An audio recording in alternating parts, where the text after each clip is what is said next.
పని ప్రతి నెల అమావాస్య దాటగానే నేను లెక్క, నేను పీట ఎక్కానంటే అమావాస్య దాటిందని లెక్క. ఇంట్లో ఎక్కి మొత్తం తలుపులు తీసేస్తా. కొన్ని చెప్పి దానం చేస్తా, కొన్ని చెప్పకుండా దానం చేస్తా. మొత్తం మీద అటక్కాడి. ఎందుకంటే ఎక్కేందులో ఏముందో చూసే ఓపిక వాళ్ళకి లేదు, కాబట్టి నేను ఇచ్చేస్తాను. నాకు అవసరం లేదు. అనవసర వస్తువులన్నీ బయటపడుతుంటాయి. 6 ఏళ్ళు అయింది, ఏం చేసుకుంటాం? ఎవరికిచ్చి పట్టుకెళ్ళి వాడు వాడుకుంటాడు. మనకు అవసరం ఇది. అటక్కాడి అయింది శుభ్రంగా, గాలి తగిలింది. మనకి వ్యాయామం అండి. అన్ని గదుల్లోనూ పీటెక్కి అలా తలుపులన్నీ తీసి మళ్ళీ సాయంత్రం తలుపులన్నీ వేయడం వల్ల నేను అప్పుడు 72 కేజీలే ఉన్నాను. నేను చూసుకున్నాను 72 కేజీలే ఉన్నాను. 10 కేజీల్లో 1 కేజీ కూడా పెరగల.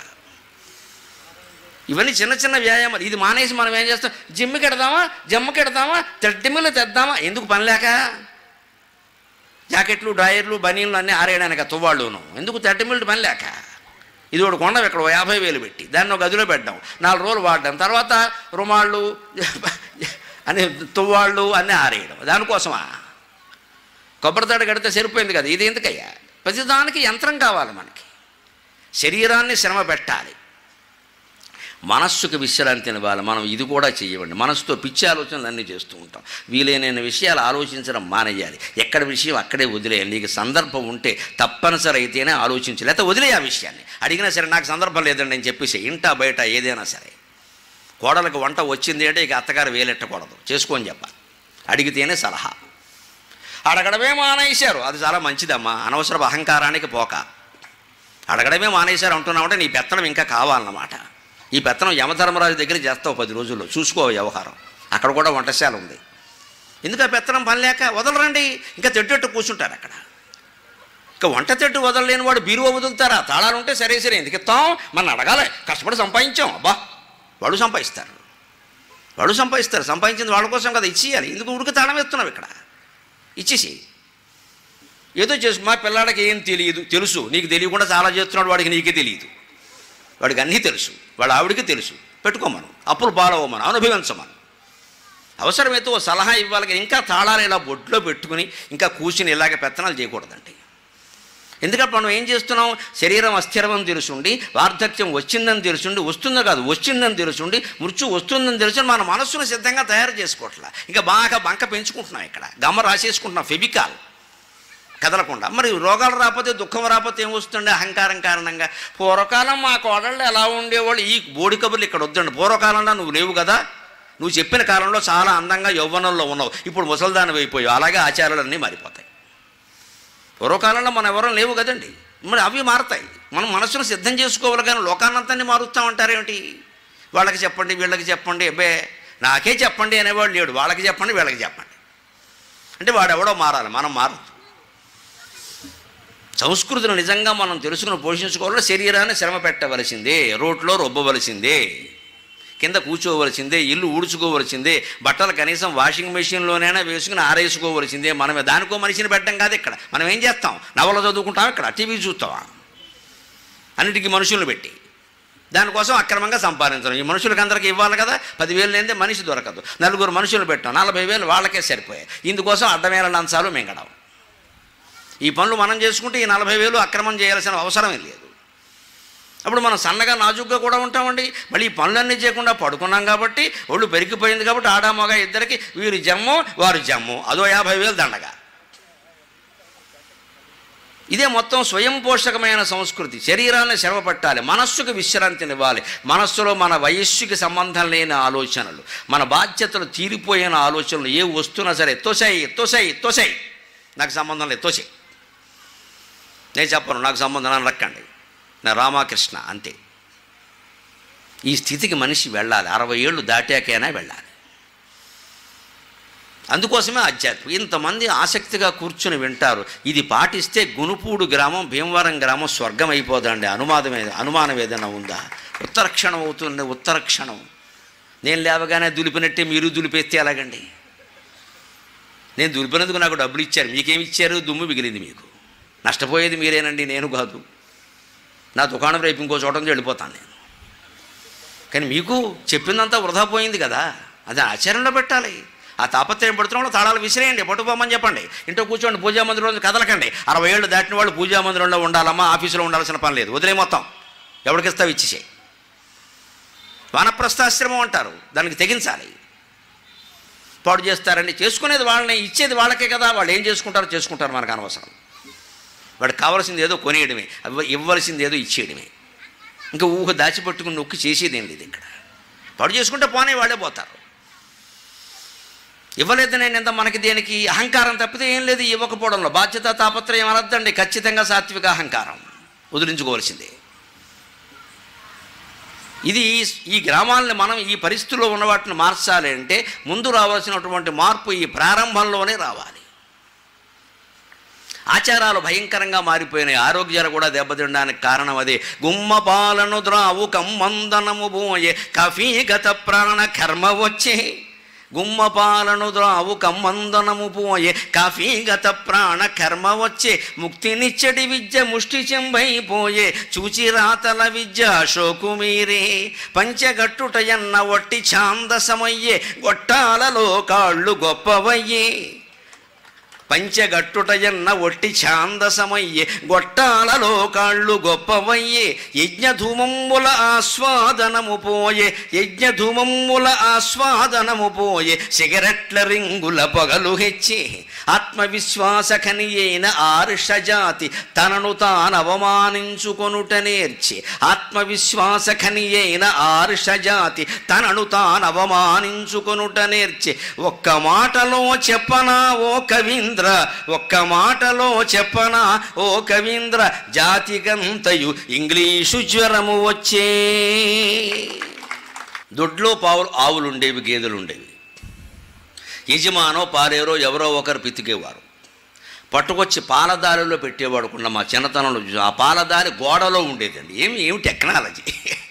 గోడలో ఇనపెట్టెలు ఉండేవాడిని పల్లెటూళ్ళు. మా ఇంట్లో చూపెట్టి మా నాన్నగారు గోడలో పెట్టారు. ఆ గోడ మందం 9 అంగుళాలు కాదండి, 90 అంగుళాలు ఉండేది. దాని లెక్కలో ఉండేది. గోడలో ఉండేది ఇనపెట్టే. ఆయన 64 ఏళ్ళు బతికారు. మేము తర్వాత ఆ ఇంట్లో 20 ఏళ్ళు. దొంగతనం జరగలేదండి, అవకాశం లేదు, అవకాశం లేదు. మా బుర్ర బద్దలు కొడితే తప్ప అవకాశం లేదు. ఇవాళ మొత్తం ఊరికే బీరువాలు వచ్చాయి. బీరువాలు కూడా కాదండి, మన వాళ్ళకి ఎంత అశ్రద్ధ అంటే స్నానానికి ఎడుతూ ఖరీదైన నగలు తీసి డ్రెస్సింగ్ టేబుల్ సొరుగులో పెడతారమ్మా. మీ భద్రతకి నమస్కారం, మీ జాగ్రత్తగా నమస్కారం. ఎంత బద్ధకమో. ఆ నగ ఖరీదు 4 లక్షలు 5 లక్షలు. దాన్ని అద్దం నిలువుటద్దం సొరుగులో పెడతావా తల్లి? ఎందుకు చేయించుకున్నావు? మొగుడు ప్రాణం తీసి దాన్ని తీసుకెళ్ళి పెట్టేది అక్కడ. ఇప్పుడే వస్తాను కదా అంటే దొంగకు ఆ క్షణం చాలండి. ఇప్పుడే వస్తాను నువ్వు అంటావు. నువ్వు వచ్చేలో వాడు పట్టుకుపోతాడు. ఎవరో ఒక్కలది ఇంట్లో ఉండే మనుషులే, లేదా వీలైతే మనిషి పర్వాలేదు. తర్వాత వీళ్ళు మంచివాళ్ళు కాదు, వాళ్ళు మన బుద్ధి మంచిది కాదని చెప్పరాదా? మన బుద్ధి మంచిది కాదని చెప్పరాదా? మనకు అంత బద్ధకం ఏంటండి? 4 లక్షలు అన్నాగా 10 లక్షలు అన్నాగా దాన్ని కాపాడుకోవద్దా? దాని మీద శ్రద్ధ వద్దా? లక్ష్మీదేవి పట్ల భక్తి శ్రద్ధ లేకపోతే లక్ష్మీదేవి మన ఇంట్లో ఉంటుందా? డబ్బు సంపాదిస్తున్నాం, కాపాడుకోవాలి కదండి.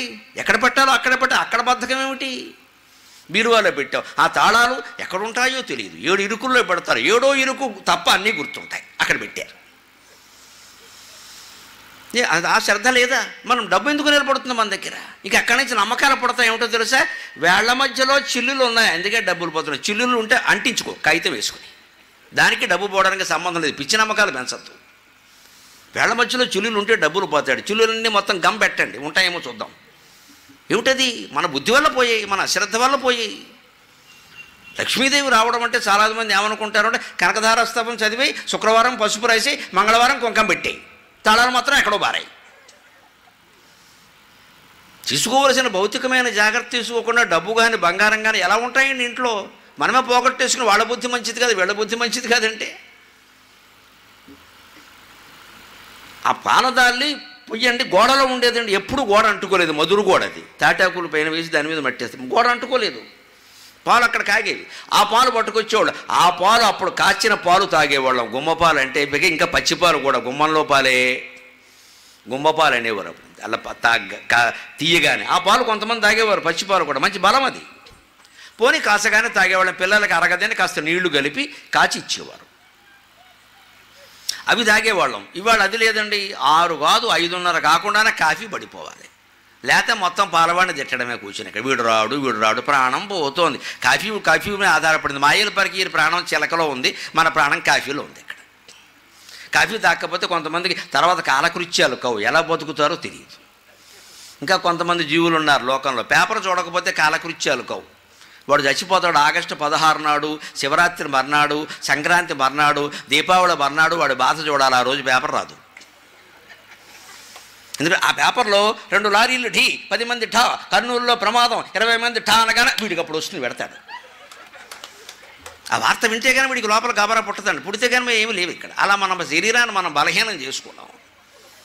మన శరీరాన్ని మనం బలహీనం చేసుకున్నాం పేపర్ మీద ఆధారపడి, కాఫీ మీద ఆధారపడి. పొద్దున్న ఏదో మందేసుకుంటే కానీ కొంతమందికి కాదు. ఏమి దౌర్భాగ్యాలండి. అతి సులభమైన ఉపాయం చెబుతున్నాను. నియమం పెట్టుకోండి. 2 గంటలకోసారి 2 గ్లాసులు నీళ్లు తాగండి. 2 గంటలకోసారి 5:30 నుంచి రాత్రి వరకు 2 గంటలకోసారి 2 గ్లాసులు, ఎక్కువ ఒక్కల్లా. ఖచ్చితంగా పొద్దున్న అజీర్ణం సమస్య ఉండదు, అయిపోతుంది, సుఖపడతాం. రాత్రిపూట తేలికైన ఆహారం తినండి. వీలైతే 50 ఏళ్ళు దాటిన వాళ్ళు పళ్ళే తినండి. నేను 50 ఏటే మొదలుపెట్టాను. నేను చేసేదే చెబుతాను. నాలో 2 అమాయకత్వాలు ఉన్నాయి. ఒకటి చేసేదే చెప్పడం, రెండోది చెప్పింది చేయడం. నేను చేసి చెబుతున్నా. 50 ఏట నేను మానేశాను. ఇప్పటికీ ఎవరు పిలవని ఎన్ని సరస్వపేద భోజనాలు పెట్టినా మధ్యాహ్నమే, రాత్రిపూట 2 పళ్ళు. నేను ఎంత ఉపన్యాసం ఇచ్చాను, చక్కెరకేళి పళ్ళు పంపించారు, 3 తిన్నాను, అంతే సరిపోయాయి. నాకు అవి చాలు, పడుకున్నాను. మళ్ళీ ఇప్పుడు వచ్చి వాగుతున్నాను, ఏమి ఇబ్బంది లేదు. సరిపోదు అనుకోకండి, నేను సరిపోతున్నా హాయిగా. అట్టిపళ్ళు కానీ కమలాపళ్ళు కానీ, కమలాపండు అండి ముఖ్యంగా ప్రతి అందులో రసం ఉంటుంది కదా, ప్రతి రసపు బొట్టు రక్తపు బొట్టే అంటారు. కమలాపండు అంత గొప్పది. ప్రతి రసపు బొట్టు రక్తపు బొట్టేట. కమలాపండు అంత గొప్పది. అట్టిపండు డాక్టర్లు చెబుతారండి కంప్లీట్ ఫ్రూట్ అంటారు, పరిపూర్ణ ఫలం. అన్ని రకాల పోషక విలువలు అట్టిపండులో ఉన్నాయి. చాలా చౌకగా దొరుకుతుంది ఉన్న దాంట్లో. అట్టిపండు రేటు ఇంకా విపరీతంగా పెరగలేదు. కాస్త కల్తీ లేకుండా మనకు నమ్మకమైన చోట చూసుకునే ఏదో ఒక వతనగా ఒక చోట తెచ్చుకుంటే ఆరోగ్యాలు బాగుంటాయి. రాత్రిపూట 4 పళ్ళు తిని 60 ఏళ్ళు దాటాక ఇంకా దీనికంటే పళ్ళు ఉన్నంతకాలం ఏదో ఒకటి తింటూ ఉండాలి ఏంటి. మళ్ళీ దీనికి అన్నం మానేసిన వాళ్ళు చపాతీ అన్నం, అందులో ఒక పాలక్, పన్నీరు, గోలక్, చన్నీరు, ఇవన్నీ ఎందుకంటే పని లేక ఇవి అరగవు. పాలక్, పన్నీర్ అవి అదవ కూర. ఆ పన్నీర్ అంటే ఏమిటో తెలుసునా అండి? నాకు మొన్న తెలిసింది. ఇదే దరిద్రం అనుకున్నా. విరిగిపోయిన పాలతో తయారు చేస్తారమ్మా. అది కూర ఏమిటండి? విరిగిపోయిన పాలు పారబోతారే, దానికి వేరే ప్రయోజనాలు ఉన్నాయి. విరిగిపోయిన పాలతో పన్నీరు తయారు చేయడం అది కూర. అందులో పాలకూర కలుపుతారా? అది మీరు తింటారా? నమశివాయ. దీనికేమో 80 రూపాయలు వేస్తాడు హోటల్లో ఖరీదు, 150 రూపాయలు. దీనికి పాలకూర పన్నీర్ అంటే బాగుంటుందని పాలక్, అది ఎక్కడి నుంచి వచ్చిందో బాలక్కలాగా కొత్త పేరు ఒకటి ఇంగ్లీష్లో పెట్టడం. పాలక్, అది ఎక్కడి నుంచి వచ్చింది? పాలకూర. అదే పాలకూర పప్పు చేస్తే తినడం. హోటల్కి వెళ్ళి 150 పాలక్ పన్నీర్ ఉందా, 150 శవరం ఉందా. ఇంటూ తల్లి పాలకూర పప్పు చేస్తే ఐ డోంట్ లైక్ అంటాడు. ఇక్కడ ఇదే పాలక్ అక్కడ తింటాడు. 150 శవరం అయితే కానీ వీడు తిండా అనమాట. అది తల్లి కూడా ఏం చేయాలంటే పాలకూర చేసి 150 బిల్లు ఇవ్వాలి వీడికి, అప్పుడు తింటాడు. బిల్లు తీసుకుంటే కానీ తినండి. ఆరోగ్యమైనవన్నీ మన వాళ్ళు పెట్టి ఇవి తినండి ఇలా అంటే అది మనకు నచ్చదే. ఎక్కడెక్కడో తింటాం వెళ్ళి. ఆ గుమ్మపాలు తాగడం మానేసి వాళ్ళ కాఫీ మొదలు పెట్టాం. తాగొచ్చానండి, కాఫీ గురించి కాదండి, కాఫీ రుచిగా ఉండి నేను తాగుతాను దాని, కానీ అది లేకపోతే ప్రాణం పోతుందనే పరిస్థితి రావద్దండి. నేను కాఫీ తాగుతాను, టీ తాగుతాను, పాలు తాగుతాను, మజ్జిగ తాగుతాను. దానికి టైమింగ్స్ ఉన్నాయి. పొద్దున్న 8:30 కాఫీ తాగుతాను. మధ్యాహ్నం 12:30 భోజనం చేసిన తర్వాత భోజనం దగ్గరే పెరుగో మజ్జిగో పోస్తారు. అయిపోయిన తర్వాత పల్చగా మంచి వేసవికాలం దాహంలో ఉండాలి. పల్చగా మజ్జిగ తాగుతాం 1 గ్లాసు. సాయంత్రం 4:30కి టీ తాగుతాం. ఎందుకంటే మేము టీచర్లం. టీయాం చరతీతి టీచరహా అన్నారు. టీ తాగకపోతే టీచర్ కాదు. మేము 4:30కి టీ తాగుతాం. రాత్రి పడుకునే ముందు 10 గంటలకు 1 గ్లాసు పాలు తాగుతాం. అయిపోయాయి. మళ్ళీ ఇంకా ఎక్కడ ఎవరు ఏమి ఇయ్యనండి. మా బలవంత పడితే పాలు ఇమ్మని అడుగుతాను అంతే. ఇంక మళ్ళీ కాఫీ టీ తాగామంటే పైత్యం వస్తుంది. ఒకసారి కాఫీ, ఒకసారి టీ, ఒకసారి పాలు, ఒకసారి అందవలసిన పోషక విలువలు అందే. విసుగు రాలేదు, అనారోగ్యం రాదు. అవి తాగచ్చు. అలవాటు పడ్డాం, ఏం చేస్తాం? మా నాన్నగారే అలవాటు పడ్డారు, మేము ఎక్కడ మానేస్తాం. కానీ తాಳು అంతవరకే. గుమ్మపాలు పోయి కాఫీ వచ్చింది. ఇక చదువు సంగతి చెప్పక్కల. ఇవాళ ముక్తినిచ్చే వేద విద్య పోయింది, శాస్త్ర విద్య పోయింది, పురాణ విద్య పోయింది. ఈ దేశంలో చదువు లేదనుకుంటున్న పామరులు, చాకళ్ళు, మంగళ్ళు ఎవరిని పలకరించినా రామాయణ, భారత, భాగవత కథలు అద్భుతంగా చెబుతారండి మహానుభావులు. పల్లెటూరు ప్రజలు ఎన్ని కథలు చెబుతారు. అదంతా విద్య కాదా? ఇంగ్లీష్ ఒక్కటే విద్య. ముక్తినిచ్చే విద్యను ముష్టి చెంబు అన్నారు. ఇవాళ విద్య ఏమన్నా ఉందండి? చూసి రాయడమే కదా. నేను 4 బిట్లు ఉంటాయి, మల్టిపుల్ చాయిస్, ABCD, ఏదో ఒకటి గుర్తెట్టు. ఇదో పెద్ద విద్య.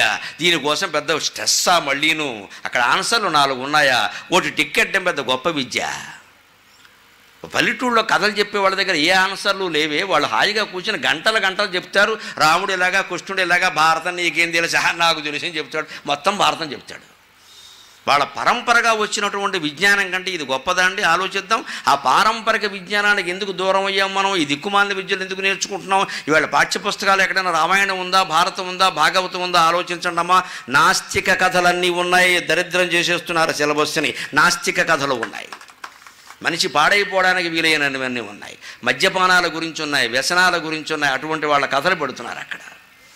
అవన్నీ షోకు చేసి చూపిస్తున్నారు ఇక్కడ. పిల్లలు పాడైపోరా అన్యాయంగా. పోరగా ఈ మధ్య విశ్వ హిందూ పరిషత్ వాళ్ళు పోరాడితే 10వ తరగతి ఉపవాచకంగా రామాయణం పెట్టారు. మనం ఇంకా అదృష్టవంతం. అది కూడా ఉపవాచకం, అసలు వాచకం కాదు, ఉపవాచకంగా పెట్టారు. 3 సంస్థలు ప్రాణాలకి తెగించి పోరాడితే. ఈ దేశంలో హిందూయిజం తప్ప అన్ని ఈజాలు ఉంటాయండి. హిందువులే పనికిరాని వాళ్ళు. ఇతర మతాల కథలు పెడితే సెక్యులరిజం, మన కథ పెడితేనేమో మతతత్వం. మనం ఒక్కడమే మతానికి కట్టుబడి వాళ్ళు. మరి వాళ్ళు ఎవరికి లేవు ఇక్కడ. ఒకవేళ ఇది పెడితే మళ్ళీ సమానంగా వాళ్ళని పెట్టారు. ఎందుకు పెడతారండి? 80% జనాభా ఉన్న హిందువుల కథలే, హిందువుల పురాణాలే పాఠాలుగా ఉంటాయి. పెట్టుకుంటే రేషియో ప్రకారం పెట్టుకోండి, మాకు అభ్యంతరం లేదు. ఇతర మతాల కథలు నిష్పత్తి ప్రకారం పెట్టుకోండి. మా కథలు 10 ఉంటే వారి కథ 1 ఉండాలి, పెట్టుకోండి. సమానం ఎలా అంటారండి? అర్థం లేని మాట. 3 మతాలు సమానం కాదండి. హిందువుల జనాభా 80% మోర్ దాన్ 130 కోట్ల 100 కోట్ల పైన మనం ఉన్నామమ్మా. మన మాట చెల్లి తీరవలసిందే. నాకేం మొహమాట లేదు. అలా హిందువులు హిందుత్వం కోసమే పోరాడవలసిందే. 80% జనాభా ఉంటాం, మన మాట చెల్లదా? 20 కోట్లు 3 కోట్లు 4 కోట్లు, వాస్తవంగానేమో 6 కోట్లు, పంచాయతీ రికార్డులోనేమో 6గురే ఉంటారు అక్కడ. వాళ్ళ మాట చెల్లుతుందా? రికార్డెడ్గా ఉండదండి. మరి అక్కడ మతం మారిపోయారు. అది ఎలా చెల్లుతుందండి? మోసం కాదా? 3 మతాలు సమానం ఏంటండి? అర్థం లేనమాట. హిందూ మతం ఎప్పుడూ ఎక్కువే ఈ దేశంలో. ఏ మతాలు అయితే 3 మతాలు అంటారేమిటి? బౌద్ధం, జైనం, సిక్కు మతం ఏం చేస్తారండి? సిక్కులు దేశభక్తులు, అపారమైన దేశభక్తి వాళ్ళది. సైన్యం నిండా వాళ్ళే ఉన్నారు. ప్రాణత్యాగాలు చేశారు సిక్కులు. దాన్ని విస్మరిస్తారు ఏమిటండి? 4వ మతం చెప్పండి. సిక్కు మతం, బౌద్ధ మతం, జైన మతం, 6-7 మతాలు ఉన్నాయి. 3 మతాలు చెప్తారు ఏమిటండి? అక్కడ ఏం మాట్లాడతారు? వాళ్ళు తక్కువ కదండి. అయితే నువ్వు తక్కువే హిందువుల కంటే. ఏ లెక్కల ప్రకారం ఈ మతాల సమానం అంటారో నాకు అర్థం కాదండి. ఎవరి మతం మీరు జనాభా ప్రకారం సమానం అంటే జనాభా ప్రకారం తెలుసండి. పోనీ తత్వజ్ఞానం ప్రకారం సమానం అంటారా? రండి, ఉపనిషత్తుల్లో ఉండే సిద్ధాంతం చెబుతాం. ఏ మతం వాడు వస్తాడో రండి. ఈ సిద్ధాంతాన్ని మించిన సిద్ధాంతం ఎక్కడుందో సవాల్. బ్రహ్మ పదార్థాన్ని గురించి నిష్కల్మషంగా, మనిషికి సంబంధం లేకుండా దేవుడనే పదార్థం ఒక మనిషి కాదు అని చెప్పి నువ్వే దేవుడివి, నువ్వే దేవుడివి, నువ్వే దేవుడివి అని చెప్పిన ఏకైక మతం హిందూ మతం. దాన్ని మించిందే లేదు. మిగిలినవన్నీ వారు దేవుడు, వీరు దేవుడు అని చెప్పాయి. వారి పుత్రుడు దేవుడు, వీరి మేనలుడు దేవుడు, వారి శిష్యుడు దేవుడు అని చెప్పాయి. ఒక్క హిందూ మతం మాత్రమే అహం బ్రహ్మాస్మి తత్వమసి ఈ మాట చెప్పింది హిందూ మతం ఒక్కటే. దాన్ని మించిన మతం ఉండే అవకాశం లేదు. జ్ఞానాన్ని బోధించే మతం హిందుత్వం ఒక్కటే. మనది ప్రధానంగా ఉపనిషద్ మతం. అక్కడి నుంచి జారిపోయాం. అది క్రమంగా నేర్చుకోవాలి. ముందు గుళ్ళోకి వెళ్ళడంతో మొదలవ్వాలి, ప్రదక్షిణాలతో మొదలవ్వాలి, దీపం పెట్టడంతో మొదలవ్వాలి, ధ్వజస్తంభానికి నమస్కారంతో మొదలవ్వాలి. ఆ పైన ఆ మనస్తత్వాన్ని ఇంట్లోకి కాస్త తీసుకుని జీవితంలో ఉపయోగించుకోవాలి. క్రమంగా ఎదగాలి. 20 ఏళ్ళ వాడు గుళ్ళోకి వెళ్ళకపోతే తప్పు, 60 ఏళ్ళు వచ్చాక వెడితే తప్పు అన్నాడు వివేకానందుడు. నేరం ఘోరమని కాదమ్మా. 60 ఏళ్ళు వచ్చేనాటికి గుడిలో ఉన్నది, గుండెల్లో ఉన్నది ఒక్కటే అని తెలియాలి. తెలియకపోతే 60 జన్మలైనా తెలియదు. ఇంకా ఎంతకాలం ఊరికే ఈ పర్యటన, తీర్థయాత్రలు చేసేసుకోవడం. ఆటో డ్రైవర్కి నిద్ర వచ్చింది, 14 మంది పోయారు. ఈ మతమేనా? అంతేనండి. వారు వేరే మతం ఇదంతా. వారు వెళ్ళింది యాత్రకే. అక్కడి నుంచి దేవుణ్ణి నిందించడం. దైవ దర్శనానికి వెళ్ళి అయిపోయారమ్మా. దేవుడికి కూడా దయలేదు. దేవుడిని రమ్మని చెప్పలేదు, డ్రైవర్ని నిద్రపోమని చెప్పలేదు, అర్ధరాత్రి ప్రయాణం చేయమని చెప్పలేదు, మినీ బస్సు బుక్ చేసుకోమని చెప్పలేదు. ఇవేవి దేవుడు చెప్పరా. నువ్వే చేసుకున్నావు, నువ్వే అనుభవించు. నీ ఇంట్లో దేవుడు ఉన్నాడు, నీ ఒంట్లో దేవుడు ఉన్నాడు, నువ్వే దేవుడు అయ్యా అని మన మతం చెబుతుంటే మనం మానేసి ఏమంటే అక్కడికి వెళ్ళాలి, ఎక్కడికి వెడతావయ్యా? ఇంట్లో బాత్రూంలోకి వెళ్ళలేకపోతున్నావు, ఎక్కడికి వెడతాట్టినే. అసలు ఉన్న చోట తెలుసుకుందాం ఉండదండి. ఒక్క మాట చెబుతున్నా, మళ్ళీ గుర్తుపెట్టుకోండి. ఇక్కడ లేనిది ఎక్కడా లేదు, ఇప్పుడు రాంది ఎప్పుడూ రాదు. నవ్ ఆర్ నెవర్ తెలుసుకోవలసిందే. ఇక్కడ లేనిది ఎక్కడా లేదు, ఇప్పుడు రాంది ఎప్పుడూ రాదు. ఇప్పుడే తేలాలి, ఇక్కడే తేలాలి. ఇది పట్టుదల మనిషికి ఉండాలి. అప్పుడు అస్థిరంబగు జీవితానికి సుస్థిరమైనటువంటి పాలసముద్రంతో అప్రయత్నంగా అనుబంధం, ఆటోమేటిక్ కనెక్షన్ ఏర్పడిపోతుంది. మనం ఆలోచించేదే భగవంతుడి గురించి. ఈ బోడి ప్రపంచం మన ముందు మిథ్య, ఒక కళ. అంతటి ధైర్యాన్ని, అంతటి జ్ఞానాన్ని పొందాలి. అది మన విద్య. అటువంటి విద్యను ముష్టి చెంపు చేసి పారేశాం ఇవాళ. వేదం చదువుకుంటే ఉద్యోగాలు రావురా, సాఫ్ట్వేర్లో చేరమని బ్రాహ్మణులే వాళ్ళ పిల్లలకి చెప్పాల్సిన కర్మ వచ్చింది వేళ. ఇదివరకు బ్రాహ్మణ కుటుంబాలు ఎలా ఉండేవంటే కులంలోంచి వేలేస్తా వేదవృత్తికి వ్యతిరేకంగా ఉంటే అనేవారంటే ఖచ్చితంగా అంత పట్టుదల ఉండేదండి. ఒకప్పుడు వేద విద్య మానేసి ఉద్యోగాల్లో చేరిన వాళ్ళనే బహిష్కరించారు. అందుకే బ్రాహ్మణులు 2-3 శాఖలు అయ్యాయి. నేను పేర్లు చెప్పను, దెబ్బలాడుకుంటారు, కానీ జరిగిందంతే. వైదిక వృత్తిని వ్యతిరేకించి ఉద్యోగాల్లో చేరారు, అక్కడ వెలేశారు, బహిష్కరించారు. అందుకే బ్రాహ్మణుల్లో శాఖలు ఏర్పడ్డాయి. లేకపోతే శాఖలు లేవండి. కృష్ణ యజుర్వేద శాఖాధ్యాయి, శుక్ల యజుర్వేద శాఖాధ్యాయి, సామవేద శాఖాధ్యాయి అని చెప్పుకోవాల్సిన చోట తెలంగాణ్యం వాడిని, కాసర్ నాటివాడిని, మురుగు నాటివాడిని అని చెప్పుకోవాల్సిన కర్మ వచ్చింది. ఎవడైతే ఎవడికి కావాలి, నువ్వు వేదం చదివినప్పుడు తెలంగాణ్యం అయినా ఒకటే, ఆంధ్ర అయినా ఒకటే, ఎవడైనా ఒకటే. ఈ శాఖ అదా ఇదా? యజుర్వేద శాఖ చెప్పు, శుక్ల యజుర్వేద శాఖ చెప్పు, సామవేద శాఖ, ఈ శాఖ దేనికండి? ఎందుకు వచ్చింది ఈ పరిస్థితి? దాన్ని ముష్టి చెంబ కింద భావించాం. ముక్తినిచ్చే విద్యను వదిలిపెట్టాం. ఈ చూసిరాతల విద్య పట్టుకున్నాం. అక్కడ ఇదిగో చూసడం, రాయడం, చూడటం, తినడం కాకడన్నాగా. పంచగట్టుట ఎన్న పర ఒట్టి ఛాందసమయ్యే గొట్టాల లోకాళ్ళు గొప్పవయ్యే. ఇవాళ వేషధారణ గమనించండి. వస్త్రేణ వపుష వాచ విద్యయా వినయేన చ వకారై పంచభిర్యుక్త నరోభవతి పూజిత. మనిషికి సంఘంలో గౌరవం ఏర్పడాలంటే 5 విషయాలు గుర్తుపెట్టుకోవాలి. 1 వస్త్రం, 2 వపుష్షు, 3 వాక్కు, 4 విద్య, 5 వినయం, 5 వకారాలే, 5 వీస్. వస్త్రం ముందు నీ వేషధారణను బట్టి సొసైటీ గౌరవిస్తుంది. ఉపాధ్యాయుడు ఉపాధ్యాయుడిలాగే ఉండాలి. జీన్స్ ప్యాంట్ వేసి ఓ బెల్ట్ ఒకటి పెట్టేసి టీషర్ట్ వేసేసి నేను యంగ్ లుకింగ్, ఉపాధ్యాయుడికి యంగ్ లుకింగ్తో అవసరమేం లేదు, పెళ్ళి అయిపోయింది అప్పటికే. ఒకవేళ కాకపోయినా పాఠం చెప్పిన శిష్యురాలను చేసుకోకూడదు, పాపం అది. గురువుకి శిష్యురాలంటే కూతురుతో సమానం. 25 ఏళ్ల కుర్రాడు కూడా, పెళ్లి కానివాడు కూడా హుందాయన వేషంలో ఉండవలసిందే. ఉపాధ్యాయుడు అంటే అంతే. అమ్మాయిలను ఆకట్టుకునే ప్రయత్నమే పనికిరాదు. ఎక్కడో ఒక టీచర్ చేస్తాడు, అక్కడి నుంచి కీచక ఉపాధ్యాయులు అని రాస్తాడు పత్రికల వరకు. అయిపోయింది, ఉపాధ్యాయులు పరువు పోయింది. అసలు ఆ పరిస్థితి ఎందుకు వచ్చిందండి? యంగ్ లుకింగ్ ఏమిటండి? ఎందుకు ఆ యంగ్ లుకింగ్? ఎవరిని ఆకట్టుకోవడానికి? పెద్దవాళ్ళు పెద్దవాళ్ళలాగే ఉండాలండి. యంగ్ లుకింగ్ ఏమిటండి? 80 ఏళ్ల వాడిని ఎవడైనా చూసి మార్నింగ్ వాక్ చేస్తుంటే మీరు ఇంకా 20 ఏళ్ల వాళ్ళ ఉన్నారంటే గోమే కొడతాను ఎప్పుడు అనకని చెప్పాలమ్మా, వాడే మహాయోగి. మనం అలా అనగా అవునా అవునా అని ఇంట్లోకి వెళ్ళి ఇగో మా వాడు ఏమంటున్నాడో తెలుసా యంగ్ లుకింగ్ అంటే వీళ్ళు ఆవిడకి 79 వస్తుంది ఆవిడ వీడితో పడలేక. ఇప్పుడు ఈయన యంగ్ లుకింగ్గా ఏం చేస్తాడు? ఇది గొప్పగా చెబుతాడు ఏమిటండి? అది అవమానం కదా.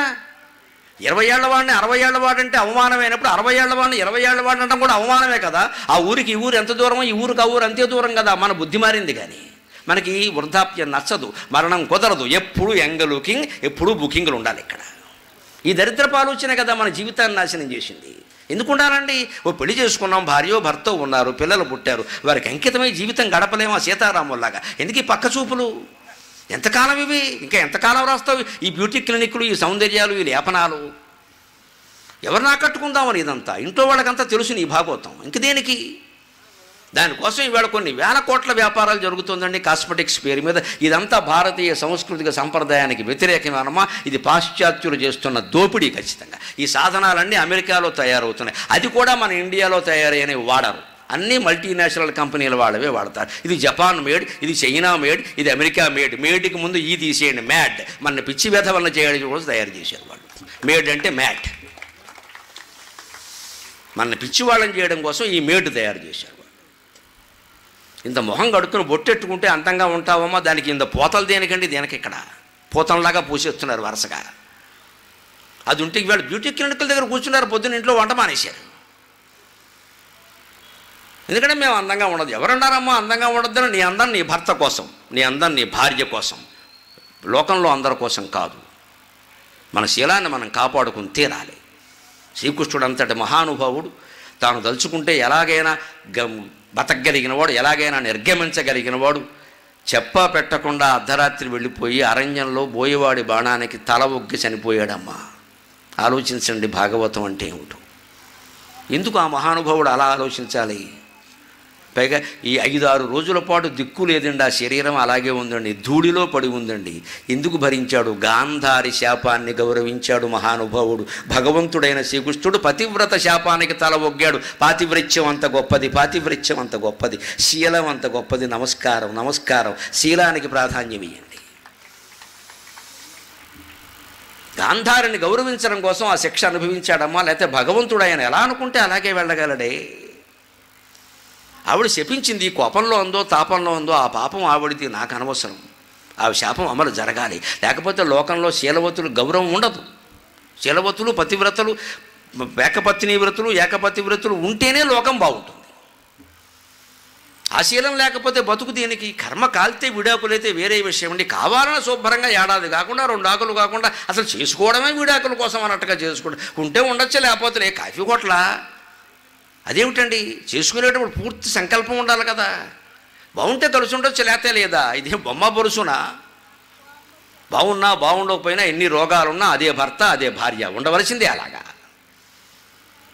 విడాకులు తీసుకోవాల్సిన పరిస్థితి వచ్చింటే కృంగిపోవాలి, కృషించిపోవాలి, బాధపడాలి. తప్పనిసరి పరిస్థితి అయితేనే, మొగుడు రాక్షసుడైతేనే, భార్య పచ్చి వ్యభిచారి గయ్యాళి అయితేనే చెయ్యాలి ఆ పని. మిగిలినవన్నీ సర్దుకోవలసిన వ్యవహారాలండి. శీలం ఒక్కటే కదా సర్దుకోలేంది. అది సర్దుకోలేం కదా, ఎన్ని సర్దుకున్నా. ఆ కారణం తప్పితే అహంకారాలు వచ్చేస్తున్నాయండి అందరికీ. నేను ఎందుకు నీ మాట వినాలి, నేను సంపాదించుకుంటున్నా, నేను చెప్తే ఎందుకు వినావు, నేను మగాడిని, వచ్చేస్తున్నాయండి. ఈ మగతనం వీడు విడిచిపెట్టడు, అహంకారం ఆవిడ విడిచిపెట్టదు. ఏడాది కాకుండా విడాకులు. దీనికి మొత్తం వెనకాల నుంచి అటు ఇటు ఉభయ వర్గాలు, పాకిస్తాన్ ఇండియా లాగా సపోర్టింగ్. మా అమ్మాయికి మేము, మా అబ్బాయికి మేము. మరి ఏమవుతాయి ఈ దంపతి? ఎందుకని ఇప్పుడు కోట్లు ఖర్చు పెట్టి పెళ్ళిళ్ళు చేస్తున్నారు. కోట్లు, లక్షలు కాదు, కోట్లే. అన్ని కోట్లు ఖర్చు పెట్టి చేసింది విడాకులుగా. ఆలోచింతురుగాక మేరలో. ఈ అహంకారం కారణం కదా విడాకులు వస్తున్నాయి. ఆర్థికం కూడా కాదండి, అహంకారం అండి. నేను ఎందుకు వినాలి. మనం చదువుకున్నది, మనం ఉద్యోగాలు చేసేది అహంకారానిక? ఎవరి మాట వినకుండా విచ్చలవిడిగా తిరగడానిక? అందుకోసమా? అదే సంస్కృతి, అదే సంప్రదాయం. ఆలోచింతురుగాక. మన వేషధారణ దగ్గర నుంచి వస్త్రేణ వపుష, నువ్వు ఎలా కూర్చున్నావు. వపుష అంటే బాడీ లాంగ్వేజ్ అంటారు ఇవాళ. వపుష అంటే శరీరం. ఒక సభలో ఎలా కూర్చోవాలి, మగవాళ్ళు ఉంటే ఆడవాళ్ళు ఎలా కూర్చోవాలి. ఎవరిని అవమానించడం కాదమ్మా, మగవాళ్ళు ఉంటే ఆడవాళ్ళు కూర్చోవలసిన విధానం వేరు. స్నేహాలు నిలబడాలంటే అలా ఉండకూడదని మన సంస్కృతి చాలా స్పష్టంగా చెప్పింది. 3 కర్తవ్యాని ఎత్ర మిత్రత్వమిచ్చింది తత్ర 3 నకారయేత్. వాగ్వాదం, అర్ధ సంబంధం, పరోక్షే దారభాషణం. ఎంత సంస్కృతి గొప్పదో, ఎన్ని మాటలు చెప్పిందో చూడండి. నిజంగా 2 మగవాళ్ళ మధ్య 2 ఆడవాళ్ళ మధ్య స్నేహం నిలబడాలి. 20 ఏళ్ల స్నేహం, చదువుకున్నప్పుడు స్నేహం 60 ఏళ్ళు వచ్చినా కొనసాగాలి అంటే 3 పనులు చెయ్యొద్దన్నారు. డూస్ కాదు, డోంట్స్ అంటారే, అవి చెప్పారు. ఈ 3 చెయ్యకు, నిలబడుతుంది స్నేహం. ఏమిటవి? ఎత్ర మిత్రత్వం ఇచ్చంతి, నిజంగా నువ్వు స్నేహబంధం నిలబడాలని కోరుకుంటే 3 పనులు చేయకు. తత్ర 3 నకారయేత్. ఏమిటా 3? వాగ్వాదం, నీ స్నేహితుడితో కానీ నీ స్నేహితురాలతో కానీ ఊరికే డిస్కషన్లు, వాట్సాప్ చాటింగులు చేయకు. వాట్సాప్ చాటింగుల వల్లే విడాకులు ఎక్కువ అవుతున్నాయి. ఈవిడెవరితోనో మాట్లాడుతుంది, ఆయన ఇంకో ఎవరితోనో మాట్లాడతాడు. ఎవరి ఫోను ఎవరికి తెలియదు. మొత్తం బద్దలైన తర్వాత తెలుస్తుంది వ్యవహారం. దేనికి చాటా చీపురు? సంసారాన్ని చాటా చీపురు చేసేసే ఇవి. ఈ చాటింగ్ లేకుండా ఉండలేమా? అంత అవసరమా? పోనీ మనకు ఏమైనా అవసరమైన విషయమా అది? లోకంలో జరిగే అన్నిటి మీద మనం చర్చించాలా? మనకు అవసరమా? ఇందాకే అనుకున్నాం కదా, ఎక్కడ విషయం అక్కడ వదిలేయాలని. అది మనకెందుకండి? మా బోటుగాళ్ళకంటే మా కర్మ కొద్దీ ప్రవచనాలు చెబుతాం కాబట్టి కొన్ని వార్తలు కూడా తప్పవమ్మా, మీకు అందరికీ ఏం అవసరం అవన్నీ. అది అనవసరం కదా, రామకృష్ణ అనుకుంటూ ఉంటే పోలా. ఈ చాటింగ్ ఏమిటండి? అనవసరమైన విషయాలన్నీ చేయడం, వారు ఏదో చెప్పడం, అవునా అలా అయితే ఇంతేనా అని ఏదో అనడం, ఈ మాట మొగుడో పెళ్ళామో చూడడం, అనుమానం బయలుదేరడం, దేనికి ఇదంతా? ఇదే వాగ్వాదం. అర్థ సంబంధం, స్నేహం నిలబడాలంటే కుటుంబాల మధ్యలో ఆర్థిక సంబంధాలు ఉండకూడదు. అప్పు ఇవ్వకండి, అప్పు చెయ్యకండి. మనకి ఇంకా బాగా కావలసిన వాళ్ళే, ఎదురింటి వాళ్ళు, పక్కింటి వాళ్ళు, మన స్నేహితులు అప్పు అడిగారు అనుకోండి, 60,000 అప్పు అడిగితే 6,000 చేతిలో పెట్టి విరాళం ఇచ్చేయండి అమ్మా, అప్పు ఇవ్వకండి. అది గొప్ప పద్ధతి. మన వాళ్ళే కదా, 6,000 ఇచ్చేయండి. 10%, 90% మిగిలింది. మా నాన్నగారు చెప్పిన ఉపాయం ఇది.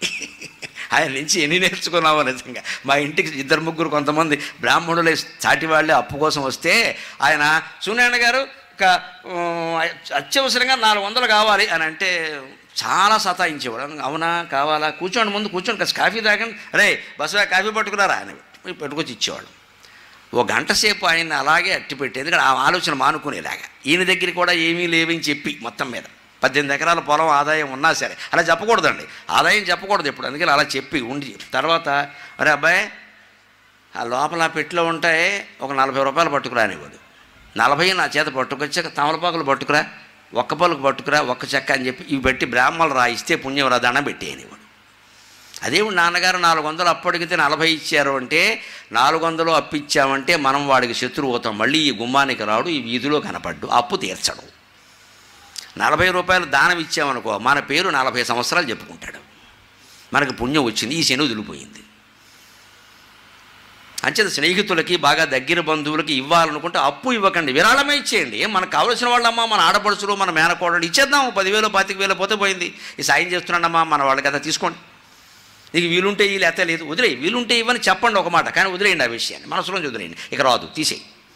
వాడు సాయం చేసిన పుణ్యం మనకి మిగిలింది, అప్పు గొడవలు లేవు. స్నేహబంధాలు మిగలాలంటే ఆర్థిక సంబంధాలు ఉండకూడదు, వాగ్వాదన చెయ్యకూడదు, రాజకీయాల గురించి అసలే బంధుమిత్రులు మాట్లాడుకోకూడదు, గొడవలు అయిపోతాయి.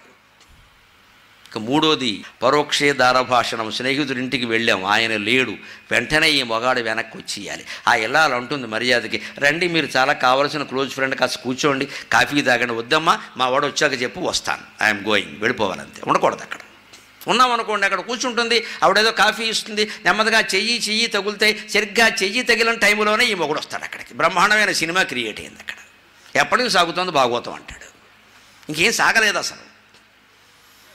అనుమానం బయలుదేరిందే లేదా? ఎందుకు ఆ పరిస్థితి కల్పించాలి మనం? ఇక అక్కడ వారికి తాలివ్వకూడదా, ఎవరిని ముట్టుకోకూడదా, ఈ వ్యాఖ్యానాలకు ఎవరు జవాబు చెప్పలేరమ్మా.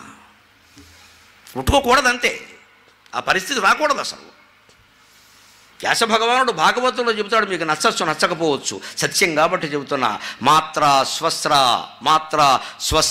శ్విసుర మాత్రా స్వస్ర దుహిత్రావా ఏకాసనేన వసేత్ బలవాన్ ఇంద్రియగ్రాము విద్వాంసమపి కర్షతి. నీ తల్లి అయినా సరే, నీ చెల్లి అయినా సరే, చివరికి నీ కూతురైనా సరే, యుక్త వయస్సులో ఉంటే వాళ్ళతో కలిసి ఒక ఆసనం మీద కూర్చోవద్దు, ఒక మంచం మీద పడుకోవద్దు. ఇంద్రియాలు చాలా బలహీనమైనవి, బలవత్తరమైనవి, ఒక క్షణంలో బలహీనమైనవి. ఎంతటి జ్ఞానినైనా లొంగ తీసుకుంటే, ఆయన తల్లి చెల్లి కూతురు విషయంలో చెబితే పరస్త్రీ విషయంలో వేరే చెప్పాలండి. వీళ్ళ మానవ సంబంధాల్లో తల్లి పిల్లల మధ్యలోనే ఏమైనా సంబంధాలు ఉన్నాయా? తండ్రి స్వయంగా కూతుర్ని మానభంగం చేస్తున్నాడు, ఎంత తాగితే మాత్రం ఎలా చేస్తారండి అసలు? పోయింది, మతి పోయింది, ఏం చేస్తున్నాడో ఆయనకి తెలియదు. మద్యం తాగక్కర్లేదండి, మద్యం కంటే దారుణమైంది వ్యామోహం, కామవాంఛ మద్యం కంటే దారుణమైంది. మద్యం తాగినవాడు 3 గంటల తర్వాత తేరుకుంటాడమ్మా. కామవాంఛలు ఉన్నవాడు వాడు జీవితం నాశనం అయ్యే వరకు తేరుకోడు, రావణాసురులాగా. పైగా వంశమంతా నాశనం అయిపోతుంది. అటువంటి వాంఛని మొదట్లోనే తుంచేయద్దా? దాన్ని మనం స్పర్శనం, దర్శనం, ఇక అక్కడి నుంచి వాళ్ళ గురించి అనుకోవడం, వాట్సాప్, ఫేస్బుక్ ఇన్ని పెరిగాక పెరగదండి అది. మొదట్లోనే తుంచేయాలి దాన్ని. ఈ నిబంధనలు పాటిస్తే తప్ప మన కాపురాలు నిలబడవు. అందుకని వేషధారణ ముఖ్యం. విద్యయ వినయన ఆపైన వాచ, నీ మాటను బట్టి లోకంలో గౌరవం ఉంటుంది. ఏ మాట మనం మాట్లాడినా నలుగురిని కలిపే విధంగా మాట్లాడాలి, విడగొట్టే విధంగా కాదు. కాపురాలు ముఖ్యంగా, స్నేహాలు. మనకి భార్య గురించో భర్త గురించో ఒకటేదో తెలిసింది పొరపాటు, వెంటనే భర్త దగ్గర భార్య దగ్గర అనేయకూడదు. అది నిజమో కాదు, ఒకవేళ నిజమైనా మనం ఎందుకు చెప్పాలి? ఇప్పుడు దంపతుల మధ్యలో చిచ్చు పెట్టడం తప్పు కదా, వారు చూసుకుంటారు. అంత ప్రాణమిత్రుడైతే ప్రమాదం ముంచుకొస్తుంటే చెప్పడం వేరే విషయం. అది ఒరే జాగ్రత్త పడరా అబ్బాయి అని, అమ్మాయికో అబ్బాయికో. అందుకని మన వాక్కుని నలుగురిని కలపడానికి, దేశాన్ని చైతన్యవంతం చేయడానికి ఉపయోగించాలి, కానీ గుడ్డి నమ్మకాల్లో ముంచేస్తే. వాచ వాక్కును బట్టి గౌరవం ఏర్పడుతుంది. విద్యయ యోగ్యత ఉండవలసింది. ఇవాళ డిగ్రీ కాకపోతే ఏ ఉద్యోగము లేదండి. వాచ్మన్ ఉద్యోగానికి కూడా ఇంటర్మీడియట్ డిగ్రీ అడుగుతున్నారు, కనీసం చదువు ఉండాలి. ఆ పైన వినయం, మన జీవితాన్ని మనం నడుపుకునే లక్షణమే వినయం. కేవలం చేతులు కట్టుకుని కూర్చోవడం కాదు వినయం అంటే. విశేషేణ నయం వినయం. శంకరాచార్య స్వామి భగవద్గీత వ్యాఖ్యానంలో చెబుతారు ఈ విషయం. విశేషేణ నయం వినయం. వినీతాక అంటే కేవలం చదువుకున్నవాడు కాదు, తన జీవితంలో ఏ సమస్య వచ్చినా ఎవరిని సంప్రదించవలసిన అవసరం లేకుండా తానే పరిష్కరించుకోగలిగిన వాడే వినీతుడు, విద్యావంతుడు. వస్త్రం వపుషు వాక్కు విద్య వినయం, ఈ 6 వల్ల గౌరవం ఏర్పడుతుంది. పెద్దవాళ్ళు చెప్పినట్టు పిల్లలు విన్నంతకాలంలో దేశం బాగుపడే అవకాశం లేదండి. గురువు చెప్పినట్టు శిష్యుడు వెనక, పెద్దలు చెప్పినట్టు పిల్లలు వినకపోతే దేశం ఎలాగా? ప్రతివాడికి స్వతంత్రం, ప్రతివాడికి స్వేచ్ఛ. పోనీ తన జీవితాన్ని తాను స్వతంత్రంగా నడిపించుకుంటాడా అంటే, ఏదైనా కష్టం వచ్చిందంటే సీలింగి ఫేనాయ విద్మహే చున్నీ కంఠాయ ధీమహి అయిపోయినట్టే. మరి నీ నిజంగా నీకంత తెలివితేటలు ఉన్నాయి, నువ్వు పెద్దల మాట వినవు, నీ పడి నువ్వు చేసుకున్నావు, నీ ఉద్యోగం నువ్వు చూసుకున్నావు, నీ ఇష్టం వచ్చిన నువ్వు బతుకు. మరి ఆత్మహత్య ఎందుకు చేసుకుంటున్నావు మిత్రమా? నడుపుకోలేకే కదా.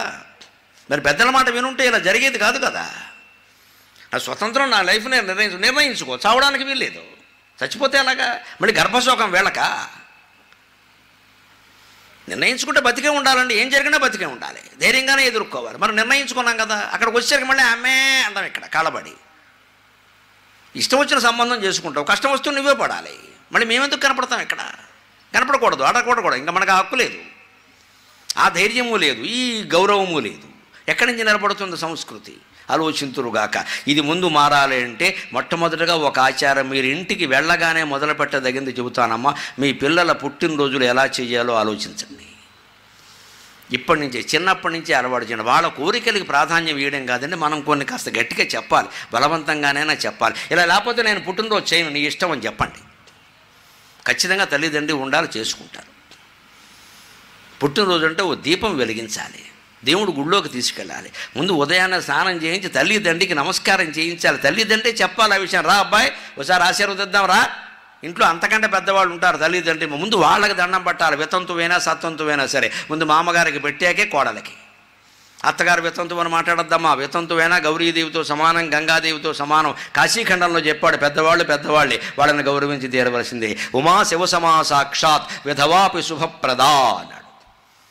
వితంతువు అయినా సరే అంతవరకు ముత్తైదువుగా ఉంది, భర్తకి పిల్లలకి సేవలు చేసింది. ఆవిడ బతుకున్నంతకాలం ఉమా శివసమా సాక్షాత్. స్కాంద పురాణంలో వ్యాసుడు చెప్పిన మాటది. ఉమాదేవితో సమానం, పార్వతీదేవితో సమానం, మీరు అవమానించకండి అని చెప్పాడు. ఇంట్లో పెద్దవాళ్ళు ఉంటే వాళ్ళకే ముందు దండం పెట్టించాలి. మామగారు ఆశీస్సులు, అమ్మమ్మగారు ఆశీస్సులు, తర్వాతే వీళ్ళు. తర్వాత దేవుడి దగ్గర దీపం పెట్టించాలి. వీలైతే గుళ్ళోకి తీసుకెళ్ళు, 10 రూపాయలు అక్కడ దక్షిణ వేయించు, ప్రదక్షిణం చేయించు, ప్రసాదం పెట్టించు, కొత్త బట్టలు కట్టుకునే వెళ్ళండి. అప్పుడు ఇంటికి తీసుకురండి. కావలసిన వాడికి ఏదో విందో వినోదమో కావాలంటే చేయండి. అది కూడా ఎలా చేయాలి, ఏం చేస్తున్నాం ఇవాళ? కేకులు కోసి ఆంగ్లమున కేకలు వేయగానే ఎలా? ఆ కేకు ఎక్కడో తయారైంది. ఆ మాట కూడా తెలుగు మాట కాదు, ఇంగ్లీష్ మాట. అది పట్టుకుని పోయడం, ఆ కత్తితోనే నోట్లో పెట్టడం, రేపు నీ నాలుగు కోసేస్తానన్నట్టుగా. ఈ మధ్య ఇంకా వెర్రి బయలుదేరింది. కేకు కోసి నోట్లో పెట్టడం కాదు, మొహమంతా పుయ్యడం. ఎంత గొప్ప సంస్కృతో! అర్ధరాత్రి వేళ మొహమంతా పుయ్యడం దెయ్యాల్లాగా. ఆ తర్వాత వెళ్ళి వాడు స్నానం చేయడం. ఈ జన్మకు వదలదు అది. అదేనా సున్నిపిండా, నలుగుపిండా, నువ్వుల నూనె? ఈ కేకులు కోసి వెంటనే హ్యాపీ బర్త్డే టు యూ, సిగ్గు లేదా ఈ మాటలు మాట్లాడడానికి? పుట్టినరోజు శుభాకాంక్షలు అని చెప్పలేమా? పుట్టినరోజు జేజీలు అని చెప్పలేమా? జన్మదిన శుభాకాంక్షలు అని చెప్పలేమా? ఈ టూ యూ ఏమిటండి? దానికి మళ్ళీ వీడు అండు ఒక పాట రికార్డు నొక్కుతాడు, అక్కడ వీడు ఎగురుతాడు ఇక్కడ కోతిలాగా. ఇదే పుట్టినరోజు, ఇదే సంస్కృతి. ఈ చిన్న పని కూడా మనం చేయలేమా? అందులో కూడా పిల్లల్ని కాస్త నియంత్రించలేమా? అంత గారాబం అవసరమా? నోరు మూసుకో, చేస్తే చేస్తా, లేకపోతే లేదు పో చెప్పాలంటే ఖచ్చితంగా. అది ఖచ్చితంగా. వీళ్ళ తిథులు గొప్ప కాదండి, ఫోన్ నొక్కుంటే వస్తున్నాయమ్మా తిథులన్నీ, పంచాంగాలన్నీ ఉన్నాయి, పత్రికల్లో వస్తున్నాయి, రోజు పంచాంగంలో వస్తున్నాడు. కష్టమేం లేదండి ఇవాళ. పూర్వం అంటే కష్టం, ఇప్పుడేం లేదండి. డేట్లు అయితే గుర్తుంటాయి, అనవసరపు వాగుడు వాగక్కల, ఇవేనే గుర్తుంటాయి.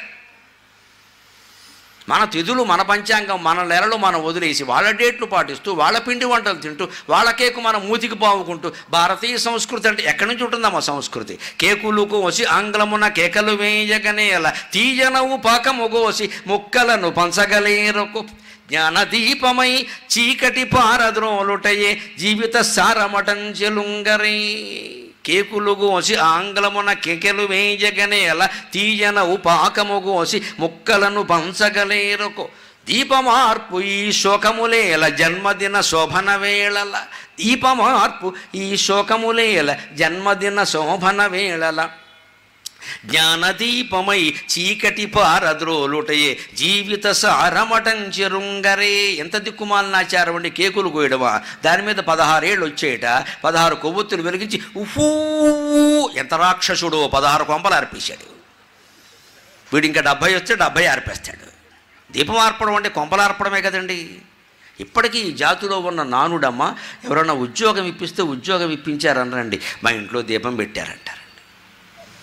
అంటే ఆ దీపం వెలుగుతోందంటే ఆ ఉద్యోగం ఇచ్చిన పెద్ద మనిషి దయ, ఆయన వల్ల ఆదాయం వస్తుంది, ఇంట్లో తింటున్నాం ఉంటున్నాం. ఆ దీపం పెట్టారంటారా, డబ్బు ఇచ్చారు, ఉద్యోగం ఇచ్చారు, నెల నెలా జీతం ఇచ్చారు, ఈ మాటలు ఉండవండి. భారతీయ సంస్కృతిలో ముఖ్యంగా తెలుగు భాషలో ప్రతి మాట దైవపరంగా ఉంటుందమ్మా, దైవపరంగా ఉంటుంది. ఆ భాష అంత గొప్పది. కోపం వస్తే ఒక్కోసారి నిలువునా పాతేస్తా అనేవారు మా చిన్నతనంలో, మాకు అర్థమయ్యేది కాదు. కానీ నాకు పెద్ద అయిన తర్వాత అర్థమైందమ్మా, కంచి పరమాచార్య వంటి మహానుభావుడు పరమపదిస్తే నిలువునానే పాతీశారండి. ఇది ఇంత గొప్ప మాట అనమాట, నేను అంత గొప్ప యోగిని కావాలి, నిలువునా పాతేయాలి. పడుకోబెట్టి పాతిపెట్టడం అనేది శవానికి జరుగుతుంది, నిలువునా పాతిపెట్టడం అనేది మహాయోగికి సాక్షాత్ భగవత్ స్వరూపుడికి జరుగుతుంది. అలాగని అందరినీ నిలువునా పాతిపెట్టే ప్రయత్నం చేయకండి, అది తప్పు. అలాగా ఆ జ్ఞానం ఉన్నవాడికే జరుగుతుంది. సన్యాసులకి పీఠాధిపతులకే నియమం, మనబోటిగాళ్ళకి కాదు. ఆచారాలు మార్చాల్సిన పని. అందులో రహస్యం అది. అంటే నిలువునా పాతేస్తానే తిట్టులో ఏముంది అంటే, నిలువునా పాతే యోగ్యతను నువ్వు సంపాదించుకోవాలి. కంచి పరమాచార్య అంతటి వాడివి కావాలి, శృంగేరి భారతీ తీర్థస్వామి లాంటి వాడివి కావాలి, అంతటి వాడివి కావాలని చెబుతున్నారు. అనుకోకుండా సిద్ధి పొందాలి, సిద్ధి పొందాలి, సిద్ధి పొందాలి. నిలువునా పాతేసే యోగ్యతను సంపాదించుకోవాలని తిట్టు పదాలు కూడా దీవెనలుగా ఉన్న నా తెలుగుకి నమస్కారం, నా భాషకి నమస్కారం, నా దేశానికి నమస్కారం. తిట్టుపదం దీవెనండి, తిట్లే దీవెనలండి భాషలో. కర్మకాలి పుట్టాడంటాడు. కర్మకాలిపోవడం కంటే కోరుకోవలసింది ఏం లేదమ్మా. జ్ఞానాగ్ని దగ్ధ కర్మాణం తమాహు పండితం బుధాక, భగవద్గీతలో చెప్పిన మాట. కర్మ కాలిపోతేనే మనిషికి మంచిది. మనం చెడు జరిగితే కర్మ కాలిందంట. కర్మలన్నీ కాలిపోతే వాడు జ్ఞాని అవుతాడు, యోగి అవుతాడు, మోక్షం పొందుతాడు. మనం కోరుకోవలసిందే కర్మ కాలిపోవడం. అది మన భాషలో తిట్టుమాట. తిట్టు పదాలు సైతం దీవెనలుగా కలిగిన భాషలో ఆశీర్వదించే పదాలకి ఇంకెంత విశేషమైన అర్థం ఉంటుంది. చిన్నపిల్లాడికి తలకి నూనె పడితే తల్లి అనే మాటండి. వాడికి పెళ్ళి అవ్వలేదండి ఇంకా. అమ్మ కడుపు చల్లగా, అత్త కడుపు చల్లగా. ఆవిడెవరండి? అత్త కడుపు చల్లగాట. ఆవిడెవరు అంటే, నీ కోసం ఓ అత్తగారు ఓ పిల్లనకు అంటుంది. అప్పుడు ఈ తల్లి ఈ మాట చెబుతోందమ్మ. ఎంత గొప్ప దీవెన. అమ్మ కడుపు చల్లగా, అత్త అంటే మేనత్త కాదండి, ఆవిడతో సంబంధం ఏంటి ఇక్కడ. అత్తగారు, ఆ అత్తగారు ఎవరో తెలియదు. వీడి వయస్సు 4 ఏళ్ళు. ఆ అత్తగారు ఎవరు? ఇంకా వీడికి పెద్ద అవ్వాలి, 25 ఏళ్ళు రావాలి, పెళ్లి